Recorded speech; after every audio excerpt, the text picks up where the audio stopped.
बिहार की राजनीति में एक बहुत बड़ी हलचल हुई। एक यूट्यूबर अचानक से जो है बीजेपी में शामिल हो गया। और ये यूट्यूबर कोई छोटा मोटा यूट्यूबर नहीं है, बड़ा ही कंट्रोवर्शियल नेम है, विवादों में रहा है ये यूट्यूबर। ये 9 महीने की जेल काटी है इसने। इसके ऊपर एक आरोप था कि इसने तमिलनाडु में जो प्रवासी मजदूर होते हैं उनको लेकर एक भ्रामक वीडियो चलाया था। बिहार के मजदूर थे कि तमिलनाडु में काम कर रहे थे, उनकी मारपिटाई को लेकर एक भ्रामक वीडियो अपलोड हुआ और उस यूट्यूब चैनल का नाम था सच तक न्यूज़। और उस पर जो है ये अपलोड होने के बाद तमिलनाडु पुलिस की तरफ से इसका खंडन किया गया, ऐसा कुछ भी नहीं है, और दबिश डाली गई। और उसके बाद इन्होंने अपने नियरेस्ट थाने में सरेंडर किया और गिरफ्तार कर लिए गए। काफ़ी शोर हुआ और देश में काफ़ी बवाल भी हुआ क्योंकि वो वीडियो काफ़ी वायरल हुआ था। लाखों में व्यूज़ आते हैं मनीष कश्यप के वीडियो के ऊपर और करोड़ों की कमाई है यूट्यूब चैनल से। मनीष कश्यप को बिहार का बेटा यानी कि सन ऑफ बिहार भी कहा जाता है। जब जेल में बंद थे तब भारतीय जनता पार्टी के कुछ तथाकथित नेताओं ने इनकी मदद की थी, जिसमें सुशील मोदी, मनोज तिवारी जैसे नाम हैं। जेल से बाहर निकल आए और उसके बाद इन्होंने निर्दलीय चुनाव लड़ने का मन बनाया, पर्चा भी भर दिया, लेकिन बाद में वापस ले लिया और बीजेपी में शामिल हो गए हैं और अब एनडीए के लिए चुनाव प्रचार करेंगे। जब ये चुनाव प्रचार करेंगे एनडीए के लिए, तो अब बिहार की राजनीति में क्या फर्क पड़ने वाला है? लोकसभा चुनाव चल रहे हैं, ऐसे में यदि एक यूट्यूबर, वो भी एक ऐसा व्यक्ति इतना कंट्रोवर्शियल हो, इतना फेमस हो, लाखों करोड़ों के व्यूज हो, फैन फॉलोइंग जबरदस्त हो, जिसका प्रभाव हो, यदि वो बीजेपी में शामिल हो रहा है और बीजेपी उसको शामिल कर रही है और बाकायदा उसकी घोषणा कर रही है। मनीष कश्यप की मां कह रही है कि मैंने अपने बेटे को नरेंद्र मोदी को सौंप दिया है। एक पत्रकार और यूट्यूबर और उसके बाद नेतागिरी, ये जो सफर है ये कैसे है, तो इसको थोड़ा समझने की कोशिश करेंगे। बिहार की राजनीति में क्या फर्क पड़ने वाला है। कल 26 अप्रैल है और सेकंड फेज का मतदान होगा। इस पे क्या फर्क पड़ेगा? युवाओं में अच्छे खासे लोकप्रिय, लोगों के चहेते बिहार ऑफ सन यदि बीजेपी में शामिल होते हैं, एनडीए में शामिल होते हैं, तो चुनाव पर क्या फर्क पड़ेगा और जो दूसरी पार्टियां हैं विपक्ष में, इंडिया गठबंधन अलायंस, उसको क्या नुकसान होगा, क्या, तो उसी को देखेंगे, समझेंगे क्या फर्क पड़ेगा, क्या नुकसान होगा, आरजेडी को क्या नुकसान होगा, तेजस्वी या फिर वीआईपी पार्टी, हम पार्टी, सबका आकलन करते हैं। आज क्या फर्क पड़ने वाला है इससे? वोट परसेंटेज में कुछ इजाफा होगा क्या, या जिस तरीके से बेरोजगारी और महंगाई को लेकर मुखर हो रही है आरजेडी और इंडिया गठबंधन अलायंस, उस पर कुछ प्रभाव पड़ेगा क्या? कहा जाता है बिहार के लोग राजनीतिक रूप से काफी परिपक्व होते हैं, बहुत अच्छी समझ होती है उनकी राजनीति की और मुखर भी होते हैं। इसी पर चर्चा करेंगे। 2 खास मेहमान हमसे जुड़ेंगे इसमें आज। भारतीय जनता पार्टी की तरफ से बिहार से सुमित शशांक हमसे जुड़ेंगे। कांग्रेस पार्टी की तरफ बिहार से डॉक्टर स्नेहाशीष वर्धन हमसे जुड़ेंगे। आप दोनों बिहार से ताल्लुक रखते हैं, बिहार की जमीन को समझते हैं, बिहार की धड़कन आपके हाथ में है, आप अच्छी तरह से जानते हैं कि बिहार क्या चाहता है और बिहार क्या चाहता है। इसी पे बात करेंगे Bihar of son of Bihar के बारे में। सिविल इंजीनियरिंग, यूट्यूबर और फिर नेतागिरी, पत्रकारिता करते हैं मनीष कश्यप। तो पेशे एकेडमिक रूप से सिविल इंजीनियरिंग है, फिर पत्रकारिता की, फिर यूट्यूब और उसके बाद नेतागिरी में आ गए। एक बार विधानसभा चुनाव लड़ चुके हैं लेकिन हार गए थे। इस बार लोकसभा चुनाव लड़ने का मन, लेकिन मनोज तिवारी ने कहा बीजेपी में आ जाओ, मना नहीं कर पाए। तो एक बड़ा नाम बिहार से,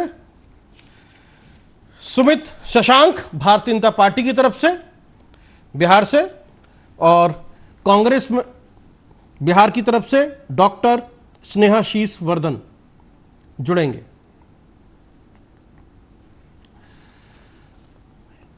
तो मनीष कश्यप यूट्यूबर, पत्रकारिता और नेतागिरी, क्या है राजनीतिक भविष्य अब मनीष कश्यप का, क्या फर्क पड़ेगा और किस तरीके का अब फ्यूचर होगा मनीष कश्यप का।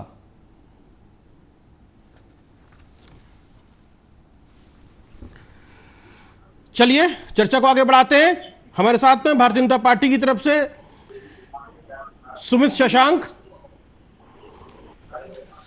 और कांग्रेस की तरफ से डॉक्टर स्नेहाशीष वर्धन, आप दोनों का बहुत बहुत स्वागत है। सुमित, आपको मेरी आवाज मिल रही है? जी, आवाज आ रही है जी।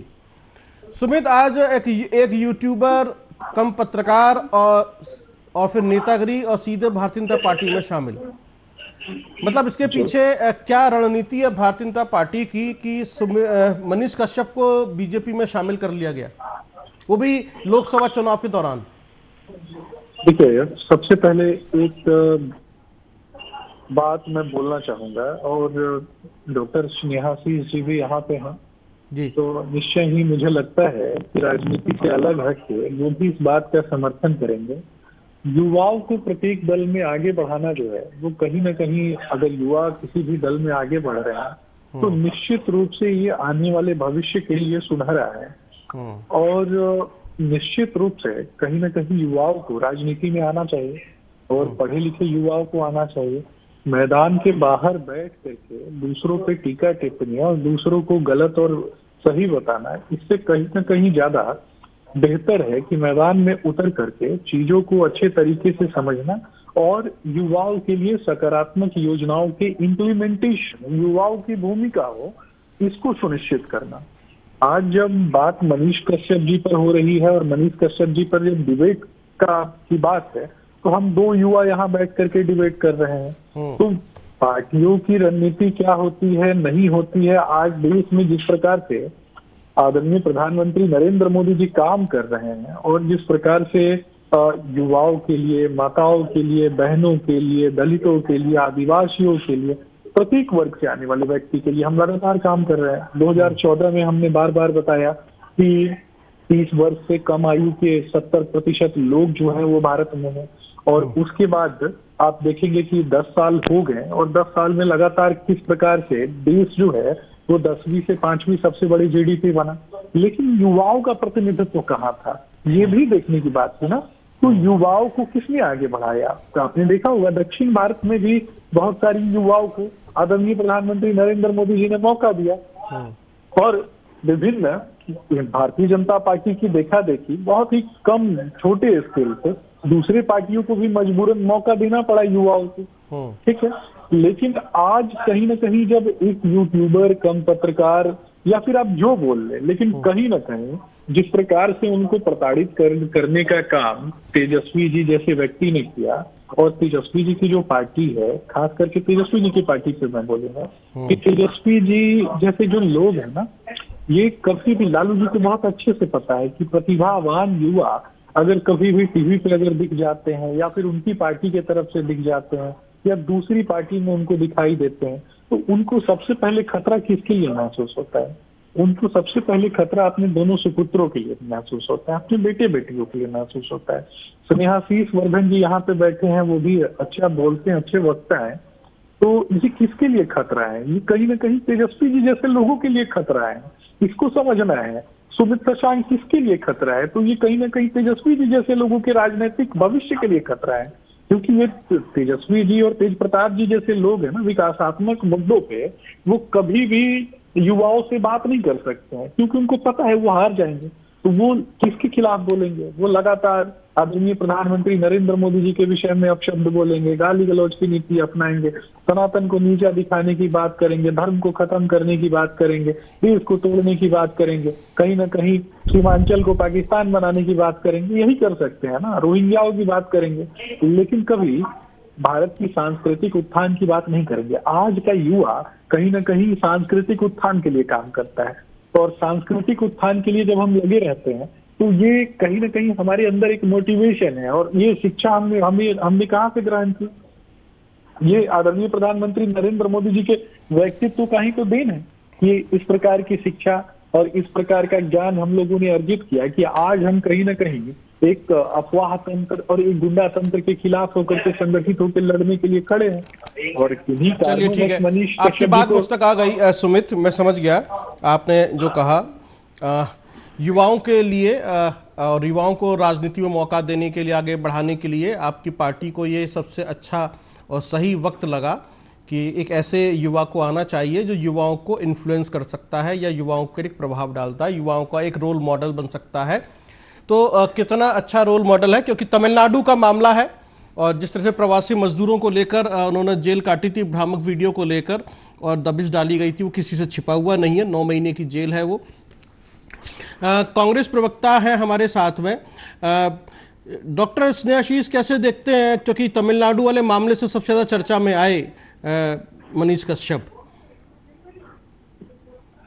देखिए, ऐसे झूठे फरेबी और फर्जी तरीके से जो न्यूज भी अगर कह सकते हैं कि पत्रकारिता के धर्म को भी जो न निभा सका, वो राजनीति में समाज के प्रति अपनी जिम्मेदारियों के निर्वहन के लिए आगे आया है, तो अपने आप में सोचने वाली बात है कि वैसे लोगों के लिए सबसे अच्छी पार्टी कौन सी हो सकती है जो झूठ और फरेब की बात करे।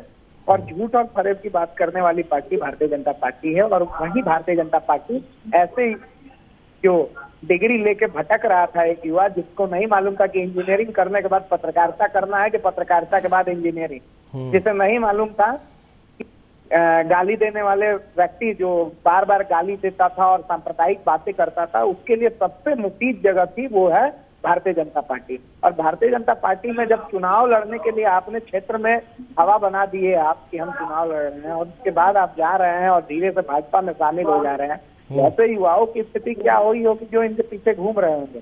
तो ये वैसे लोग हैं जो छद्म राजनीति करते हैं और छद्मता के आड़ में आवरण ओढ़कर ये तरह तरह की हथकंडे अपनाते हैं और इस तरीके के डिस्ट्रक्टिव राजनीति के ये परिचायक हैं, उसको प्रमोट करने वाले हैं।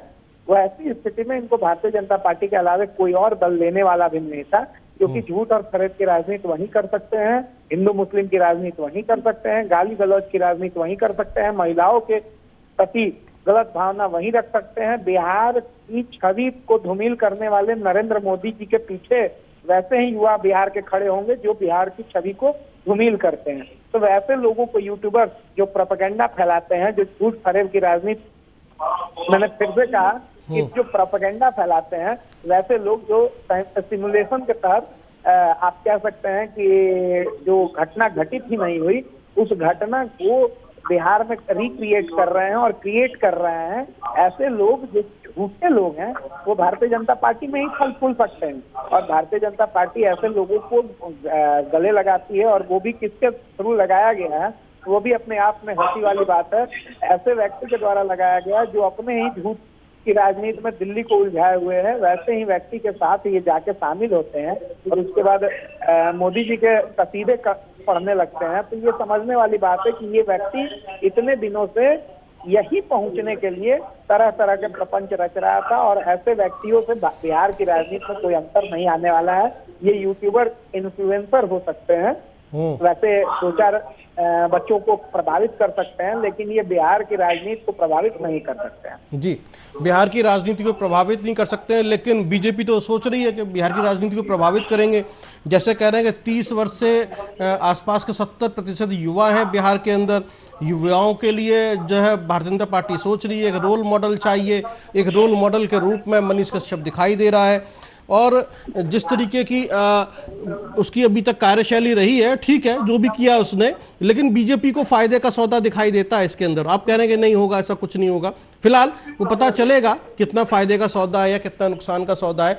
लेकिन मनीष कश्यप अब पॉलिटिकली आपके सामने खड़े हैं। पहले जो है एज ए पत्रकार या यूट्यूबर के रूप में थे पॉलिटिकली, और पीछे उसके पूरी बीजेपी पार्टी खड़ी हुई है। अब यानी कि अगर आप मनीष कश्यप से बात करेंगे, इसका मतलब यह कि बीजेपी पार्टी से आप बात कर रहे हैं। अब मनीष कश्यप अकेले नहीं है जी। सुमित शशांक जिस तरीके से कह रहे हैं आपके कांग्रेस के प्रवक्ता कि आपका बड़ा गलत फैसला है, कुछ फायदा होने वाला नहीं है आपको बिहार की राजनीति में इनसे। देखिए, कांग्रेस के प्रवक्ता है वो तो बोलेंगे ही, लेकिन मैं तो सिर्फ इतना बोलूंगा कि इनकी पार्टी में कौन से लोग इनको पसंद करते हैं। ये कहीं ना कहीं राहुल गांधी जी जैसे तथाकथित युवाओं के लिए ही तो काम कर रहे हैं। लेकिन राहुल गांधी जी को इतने मौके दिए पूरे देश में, राहुल गांधी ने किया क्या? कहीं ना कहीं जब जिम्मेदारी उठाने की बात थी तो जिम्मेदारी छोड़ करके भाग गए। तो फिर इनके बारे में बात होती है, और वो एक बड़े परिवार से आते हैं, इसलिए कहीं ना कहीं आज स्नेहाशीष जी भी उनकी वकालत कर रहे हैं। लेकिन जब कोई गरीब का बेटा, मैं किसी एक मनीष कश्यप की बात नहीं कर रहा हूँ, हजारों लोग, हजारों युवा जब भारतीय जनता पार्टी में अपने आप को समाहित करना चाहते हैं और कहीं ना कहीं जोड़ करके देखते हैं, तब कुछ लोगों को समस्या तो होती ही है। हमने तो बार बार किसी भी व्यक्ति का महिमा मंडन तो किया नहीं। बात मनीष कश्यप को आप एक पत्रकार और यूट्यूबर के रूप में जानते हैं, तभी जाकर के आज चर्चा कर रहे हैं। लेकिन मैं सिर्फ इतना बोलूंगा कि वैसे हजारों युवा हैं, और हजारों युवा किसी को हमने रोका तो नहीं, और हजारों युवा अगर भारतीय जनता पार्टी को ज्वाइन करना चाहते हैं, कहीं ना कहीं विश्वास रखते हैं, कहीं ना कहीं अपने आदर्शों में वो आदरणीय प्रधानमंत्री नरेंद्र मोदी जी के व्यक्तित्व को समाहित करके देखते हैं, और कहीं ना कहीं राष्ट्र निर्माण में जो भूमिका आदरणीय प्रधानमंत्री नरेंद्र मोदी जी की रही है विगत 10 वर्षों में, और उसके पहले आपने गुजरात में देखा ही है, तो लोग जब जोड़ करके देखते हैं ना, तो समस्या किसको होती है? समस्या राहुल गांधी जी को होती है, समस्या कांग्रेस पार्टी को होती है। और जब कांग्रेस पार्टी को समस्या होगी तो डॉक्टर स्नेहाशीष वर्धन को तो समस्या होगी। तो ये कहीं ना कहीं ये व्यक्तिगत नहीं है, ये बोल भी रहे हैं तो ये व्यक्तिगत नहीं बोल रहे हैं, ये कहीं ना कहीं अपनी पार्टी का पक्ष रख रहे हैं। लेकिन ये समझना है ना कि भारतीय जनता पार्टी ने 7 IIT, आपने देखा हुआ कि किस प्रकार से खुले, 16 ट्रिपल IT किसके लिए खुले, 7 IIM किसके लिए खुला, 15 एम्स किसके लिए खुले, 315 मेडिकल कॉलेज किसके लिए खुले, 390 विश्वविद्यालय किसके लिए खुले। ये सब तो युवाओं के लिए, देश की माताओं के लिए, बहनों के लिए, गरीबों के लिए, इसी के लिए तो हुआ ना। और समाज के अंतिम पायदान पे बैठा हुआ जो व्यक्ति है, इसका भी जो बेटा है या बेटी है, फिर मैं बोल रहा हूँ कि मैं किसी एक व्यक्ति की वकालत नहीं कर रहा हूँ, मैं सबकी बात कर रहा हूँ और सभी युवाओं की बात कर रहा हूँ।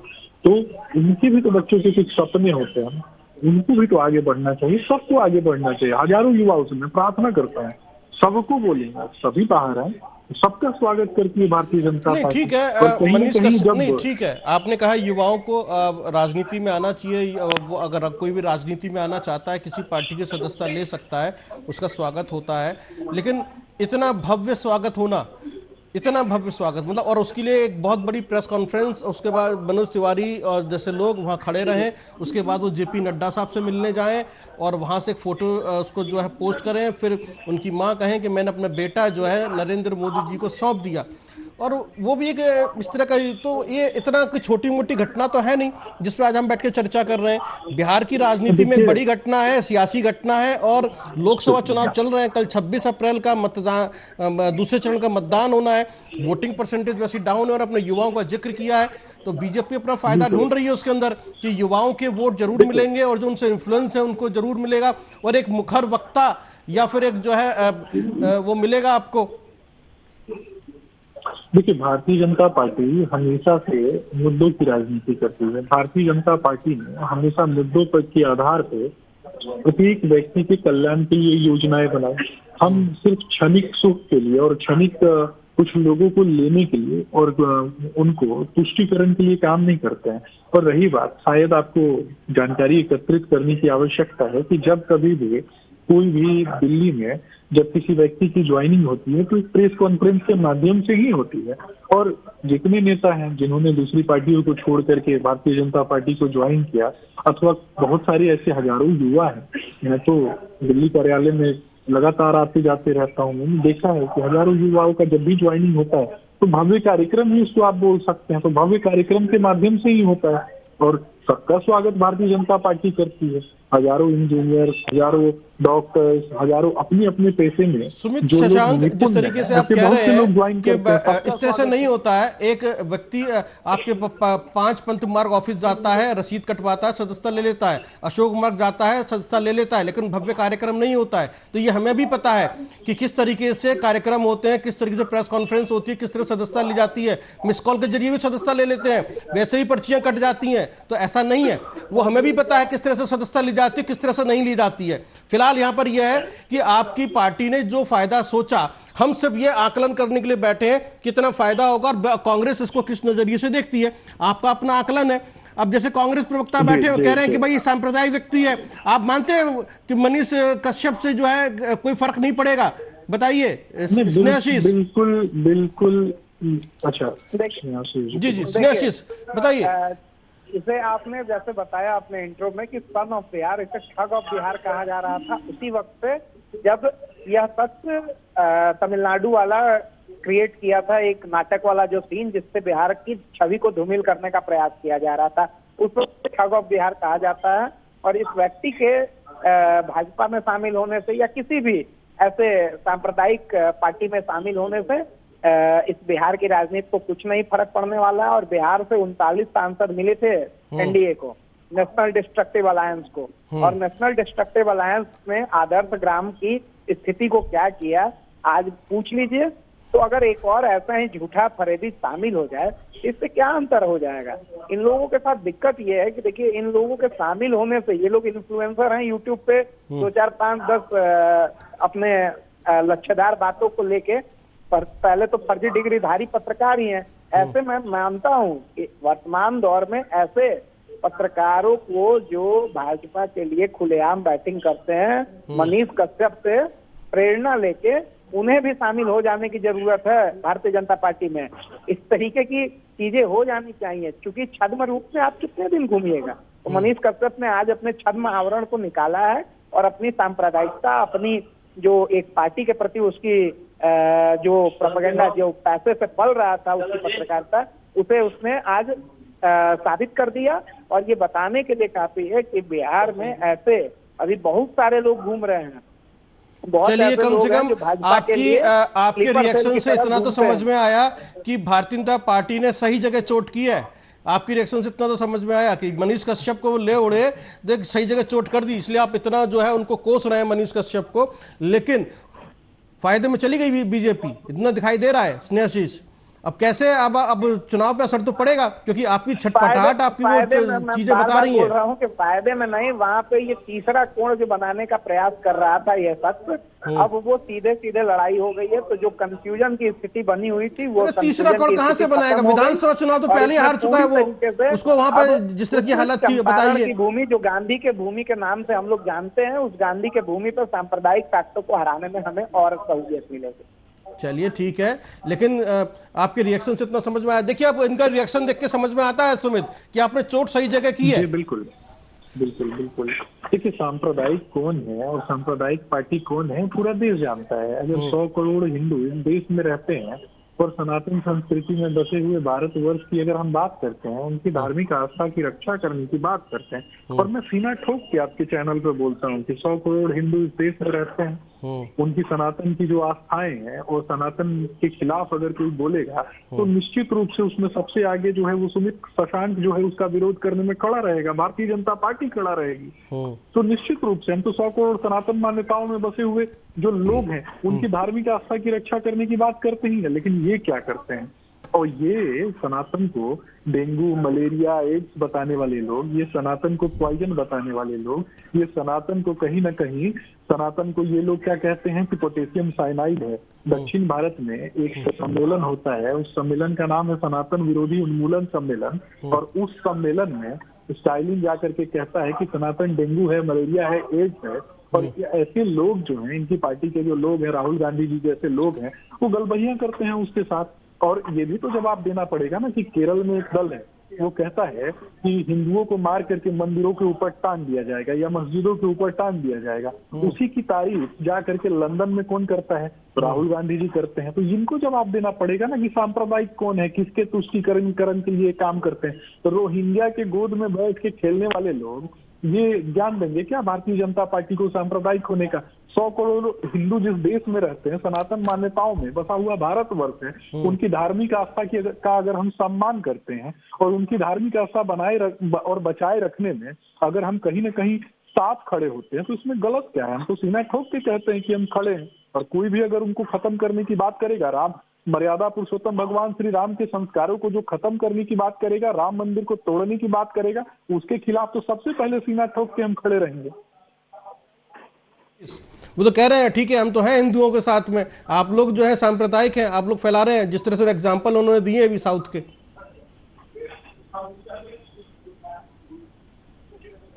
मेरे से सवाल है। जी जी बिल्कुल, वो आपको आरोप लगा रहे हैं कि भाई आपने साउथ में ऐसा सब कुछ किया है, सांप्रदायिक आप हैं। देखिए ना, अब आपका यहाँ वो तो एक तरह से दोहरा चरित्र बता रहे हैं जी। अभी सुमित जी ये बातें बोल रहे थे सनातन धर्म को लेके, और अभी मेरे सामने एक पोस्ट आ गया अचानक से कि केदारनाथ का सोना पीतल कैसे हुआ। हमारे जो सनातन धर्म के नाम पे वोट लेने वाले लोग हैं वो बताएं, केदारनाथ मंदिर का सोना पीतल में कैसे बदल गया ये बताएं। तो सनातन के नाम पे वोट तो ले लेते हैं, हिंदू धर्म के नाम पे वोट तो ले लेते हैं, उसके बाद उस वोट के आड़ में ये देश को कैसे बरगलाते हैं, कैसे तोड़ते हैं, कैसे देश को बर्बाद करते हैं, इसके ऊपर जब बातचीत करनी होती है तो इन लोगों की सामने से पाकिस्तान, अफगानिस्तान, तलाक, हिंदू मुस्लिम, यही सब बातें आने लगती हैं। अभी जैसे देश में विकास पे हम लोग चुनाव लड़ रहे हैं। अरे अब बात हो रही थी साउथ की, जहां उन्होंने जो कहा सुमित ने, आप पहुंच गए केदारनाथ, अब कहाँ की बात कहाँ ले जा रहे हो? उधर मत जाओ ना, नहीं यहीं रहो, यहीं रहो, इधर ही रहो। जो सवाल है उसका काउंटर दीजिए। अभी अब ये तो आउट ऑफ सिलेबस वाला हो गया कि भैया हमने पूछा कुछ और, जवाब आप कुछ और दे रहे हैं। प्रश्न पूछूंगा नहीं मैं केदारनाथ पर ही आपसे एक प्रश्न पूछ लूंगा ना। अरे भाई सब्जेक्ट पर रहिए, इधर तो डिबेट को डिरेल नहीं होने देंगे, सब्जेक्ट पर रहिए। मैं एक प्रश्न और पूछना चाहूंगा। ये केदारनाथ जी की बात कर रहे हैं, तो केदारनाथ की मान्यताओं के विषय में पता है कि केदारनाथ ज्योतिर्लिंग जो है वो क्या है? जो बोलिए सुन लीजिए पहले, बता दीजिए मुझे, बस मुझे सिर्फ इतना बता दीजिए। ये देखिए बौखला गए ना स्नेहाशीष जी, अरे स्नेहाशीष जी बौखला गए ना, धीरे धीरे बौखला। सुन लीजिए, रिलैक्स रहिए, सुन लीजिए, बौखलाहट से आपकी बात जो है सही नहीं जा रही है। केदारनाथ ज्योतिर्लिंग के विषय में, केदारनाथ ज्योतिर्लिंग कल इलेक्शन में आप राहुल गांधी के लिए कठिन हो चुका है, पता है मुझे। देखिए आपके जो युवराज हैं उनको नौकरी नहीं मिलने वाली है, आपकी जो भ्रष्टाचारियों की जो मंडली है वो सभी बेरोजगार हो चुके हैं, और अब तो टिकट बेच के भी फायदा नहीं है। अरे चलिए एक सवाल पूछ रहे सुमित, देखिए हमने पूछा तमिलनाडु या कर्नाटक या साउथ के बारे में, आप चले गए केदारनाथ। जो वहां जो कहा जाता है सनातन धर्म को लेकर, या जिस तरह से कहा वो फैक्ट है, वो ऐसा नहीं है कहा नहीं गया, वो कहा गया, कुछ भी हवाई बात नहीं है, उसका जवाब दीजिए। आप केदारनाथ जी की बात कर रहे थे। केदारनाथ जी के विषय में, मान्यताओं के विषय में पता है आपको कि केदारनाथ मंदिर क्या है? केदारनाथ जी का ज्योतिर्लिंग जो है वो किस प्रकार का है? केदारनाथ जी का जो ज्योतिर्लिंग है वो, अरे कुछ भी क्या, तो आप ही बता दीजिए ना, आप ही बता दीजिए ना। अरे आप ही तो मैं बताता हूँ, मैं बता देता हूँ ना। केदारनाथ ज्योतिर्लिंग ना, केदारनाथ सोना पीतल आप ही बस बताइए ना। नहीं मैं बताता हूँ आपको। केदारनाथ ज्योतिर्लिंग पता है? केदारनाथ ज्योतिर्लिंग जो है वो कहीं ना कहीं, केदारनाथ ज्योतिर्लिंग का आधा हिस्सा पशुपतिनाथ ज्योतिर्लिंग को बोला जाता है, और पशुपतिनाथ ज्योतिर्लिंग किसका प्रतीक है? पारस पत्थर का प्रतीक है, जिसमें आप लोहे को जब आप स्पर्श कराएंगे ना तो वो भी सोना हो जाएगा। ऐसी हमारी सनातन मान्यताएं हैं। और आप बातों को कहाँ घुमा, अरे मैं वही पूछ रहा हूँ ना, राहुल गांधी जी जैसे व्यक्ति को, राहुल गांधी जी जैसे व्यक्ति को ले जा करके वहां पे स्पर्श कराइए, केदारनाथ ज्योतिर्लिंग का स्पर्श करवाइए, पूजा करवाइए, उनकी बुद्धि भी सही हो जाएगी, उनकी बुद्धि भी खुल जाएगी, उनका स्क्रू भी टाइट हो जाएगा। ले जा करके केदारनाथ ज्योतिर्लिंग का दर्शन करवाइए। राहुल जी को आलू से सोना बनाने की तकनीक ना वो भी सीख जाएंगे, वो वहां पे वो भी सीख सकते हैं वो। लेकिन एक बार ले जाके हृदय से सनातन के सामने समर्पित होके हाथ जोड़ के महादेव से प्रार्थना करें। ये कहीं ना कहीं बरगलाने वाली बात होती है। आप हिंदुओं को मारने की बात करेंगे और उसके बाद सनातन को समाप्त करने की बात करेंगे और हम आपको जवाब भी ना दें। हम जब माथे पर तिलक लगाते हैं तो कहीं ना कहीं आपके प्रवक्ता बैठ करके हमें गाली देते हैं। ये भी तो देखना है ना स्नेहाशीष जी, क्यों हम तिलक लगाते हैं तो हम आउटडेटेड हो गए, हम पाश्चात्य सभ्यता के हो गए, हम गाली सुनने वाले हो गए। और आप माथे पे तिलक नहीं लगाते हैं तो हमने तो नहीं बोला कि आप हिंदू नहीं, लेकिन कहीं ना कहीं किसको खुश करने के लिए, सिर्फ मदरसा में हरा रंग का पूंछ रंगा के घूमने वाले जो लोग हैं उनके लिए, जो सनातनी हो के भी हरा रंग का पूंछ रंगा के घूमते हैं उनके लिए उनको खुश करने के लिए आप लगे हुए हैं। ये भी तो जवाब देना पड़ेगा ना राहुल गांधी जी को। राहुल गांधी जी लगातार आदरणीय प्रधानमंत्री नरेंद्र मोदी जी को अपशब्द कहते हैं, थकते नहीं, आपके नेता लगातार गाली गलौज करते हैं। देना चाहिए ना, आदरणीय प्रधानमंत्री नरेंद्र मोदी जी गरीब के बेटे हैं ना, इसलिए गाली पड़ती है ना, इसलिए गाली देते हैं। हम लोग मध्यम तबके से आने वाले लोग हैं, इसलिए अपमानित किया जाता है हमें। हमारे वस्त्र के आधार से हमें तय किया जाता है। सूट पहनता है क्या? अरे गरीब का बेटा जब देश का प्रधानमंत्री बनता है ना, गरीब का बेटा जब प्रधानमंत्री बनता है तो मुख्यमंत्री राहुल गांधी जी के विषय में बताइए, जो इटली से टी शर्ट आता है ना, चलिए ठीक है, कौन क्या पहनता है और किसका कितने लाख कितना सूट, कितना महंगा सूट पहनता है, इसको छोड़ देते हैं हम। सोना बनाइएगा, कोई बात नहीं, ठीक है। बिहार की राजनीति में सनातन धर्म को लेकर, चलिए ठीक है, सनातन को गाली देने में लगे हैं।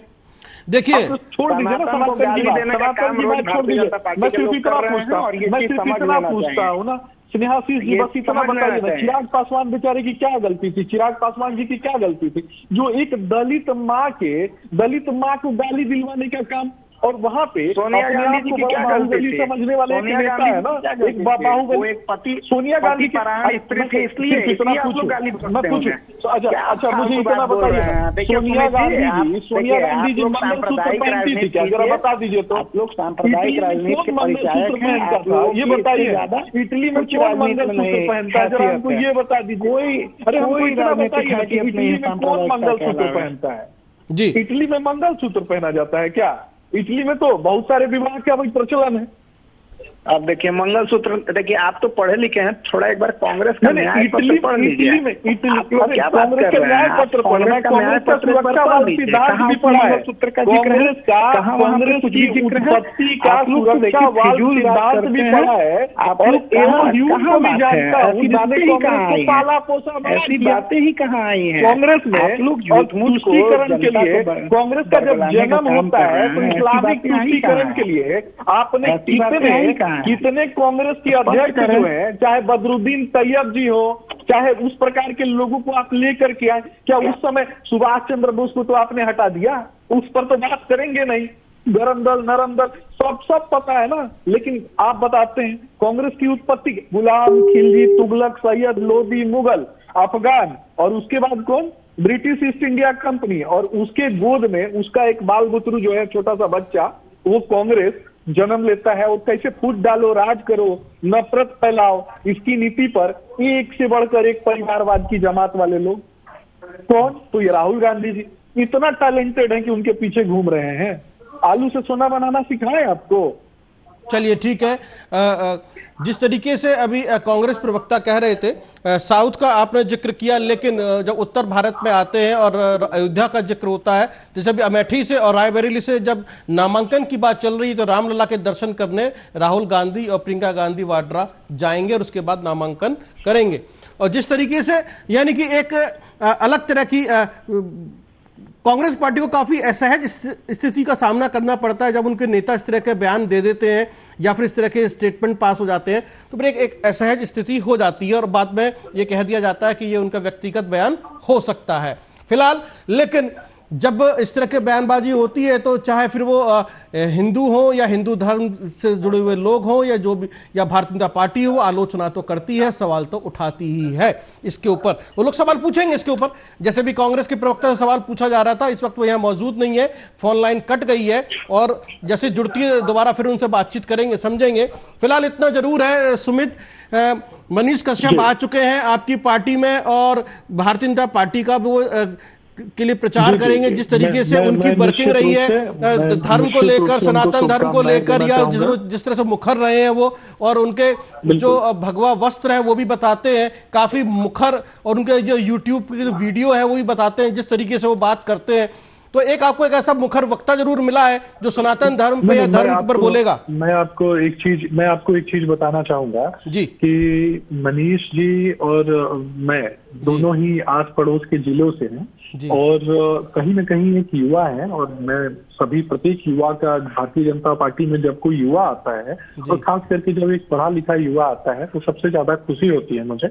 और निश्चित रूप से युवा जब आते हैं जो कहीं न कहीं यूथ के लिए जो उनके प्रति जब यूथ का जो जुड़ाव होता है और उस विचारधारा के कारण जब वो भारतीय जनता पार्टी से जुड़ते हैं तो निश्चित रूप से खुशी होती है कि हम सही दिशा में चल रहे हैं, तभी तो आज युवा हमारे साथ जुड़ रहे हैं। और ये कहीं न कहीं सनातन के लिए सब कोई, जो सनातन मान्यताओं में जो लोग बसे हुए हैं, जो पढ़ेंगे, जो ऋग्वेद, यजुर्वेद, सामवेद, अथर्ववेद, आरण्यक, उपनिषद और ऋग्वैदिक काल, उत्तर वैदिक काल का जिनको भी ज्ञान होगा वो निश्चित रूप से अपने सनातन धर्म पे गर्व करेंगे।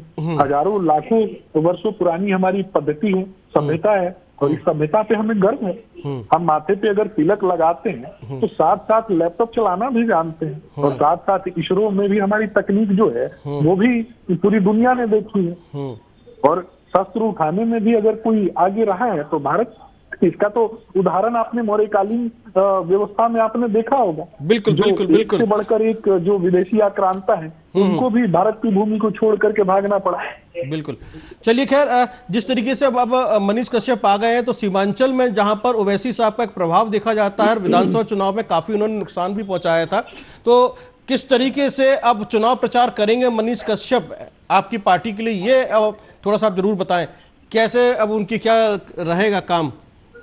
देखिए, इस विषय पे तो बहुत ज्यादा जानकारी मुझे नहीं है, लेकिन वो युवा है, निश्चित ही युवा है, तो वो एक युवा की तरह लोगों के बीच जा करके उनको भारतीय जनता पार्टी की विचारधारा से जोड़ने का प्रयास करेंगे। लेकिन सीमांचल की अगर बात होती है तो पूरा सीमांचल जो है उसको कहीं ना कहीं पाकिस्तान बनाने पे तुले हुए जो लोग हैं, चाहे वो राहुल गांधी जी की पार्टी हो, चाहे उनके उन्हीं के नाम पर एक दूसरा व्यक्ति जो वहां पे चुनाव लड़ रहा है वो है, तो ये पूरा बिहार जो है वो जानता है।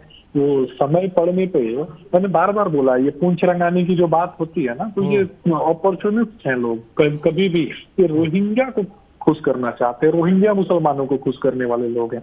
इनको ये नहीं समझ में आता है कि ये जो 5 किलो जो अनाज है ना, जो आम मुस्लिम परिवार का है, उसको छीन करके ना ये रोहिंग्या को देना चाहते हैं, रोहिंग्या मुसलमानों के बीच बांटना चाहते हैं, और कहीं ना कहीं देश को और सीमांचल को आक्रांत करना चाहने वाले लोग हैं।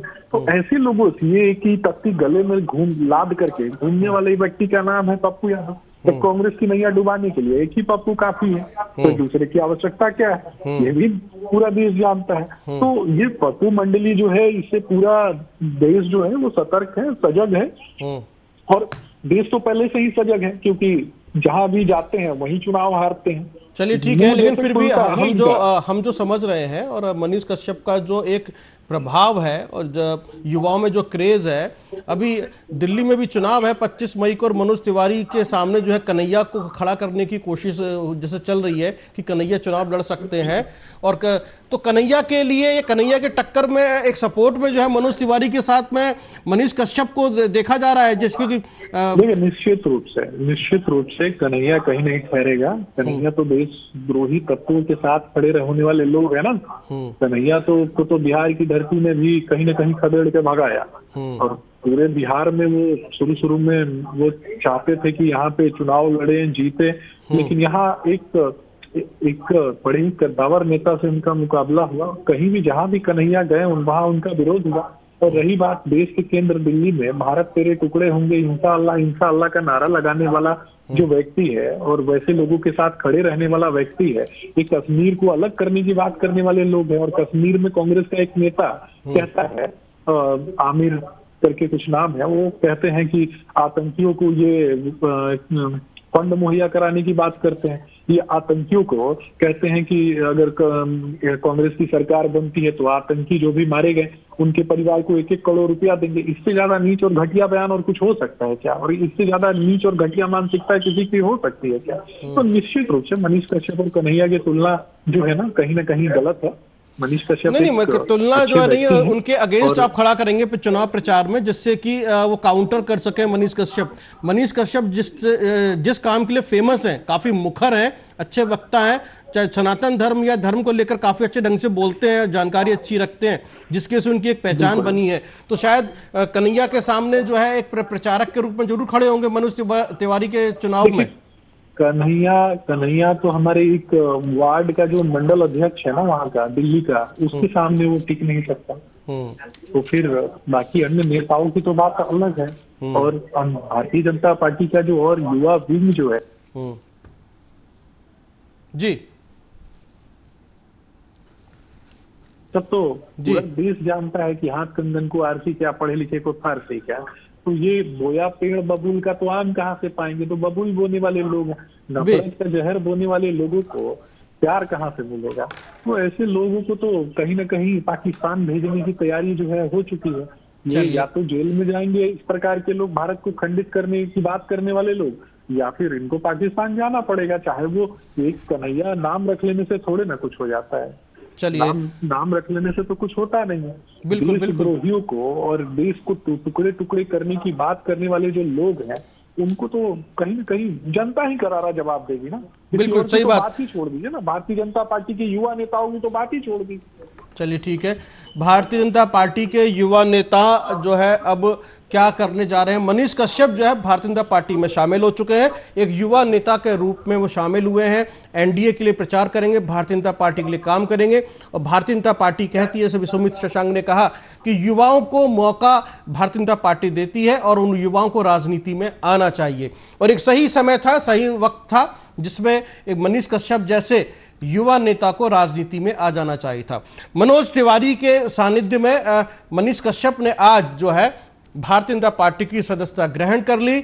मनीष कश्यप जो है पूरे देश के अंदर जितने भी युवा हैं जो पूर्वांचल से आते हैं या फिर बिहार झारखंड से आते हैं, उनके ऊपर अपना एक प्रभाव रखते हैं और काफी मुखर वक्ता है। सनातन धर्म को लेकर काफी अच्छे ढंग से बोलते हैं और काफी कंट्रोवर्शियल भी बोलते हैं, कभी कभी कड़वा भी बोलते हैं, जिसकी वजह से कभी कभी उनकी आलोचना भी होती है। एक यदि का ऐसा व्यक्ति यदि भारतीय जनता पार्टी में शामिल हो रहा है, वो भी लोकसभा चुनाव के दौरान, तो युवाओं पर क्या प्रभाव पड़ेगा, कितने युवा इन्फ्लुएंस होंगे, वो 4 जून को पता चलेगा। फिलहाल मनोज तिवारी के साथ वो हैं और दिल्ली में होने वाला चुनाव जो 25 मई को लड़ा जाएगा, जहां से मनोज तिवारी के सामने कन्हैया की चर्चा चल रही है, ऐसे में मनीष कश्यप भी क्या चुनाव प्रचार करते हुए देखे जाएंगे मनोज तिवारी के साथ, यह अपने आप में दिलचस्प होगा। फिलहाल आज के लिए इतना ही, बहुत बहुत धन्यवाद। देखते रहिए आर्या न्यूज।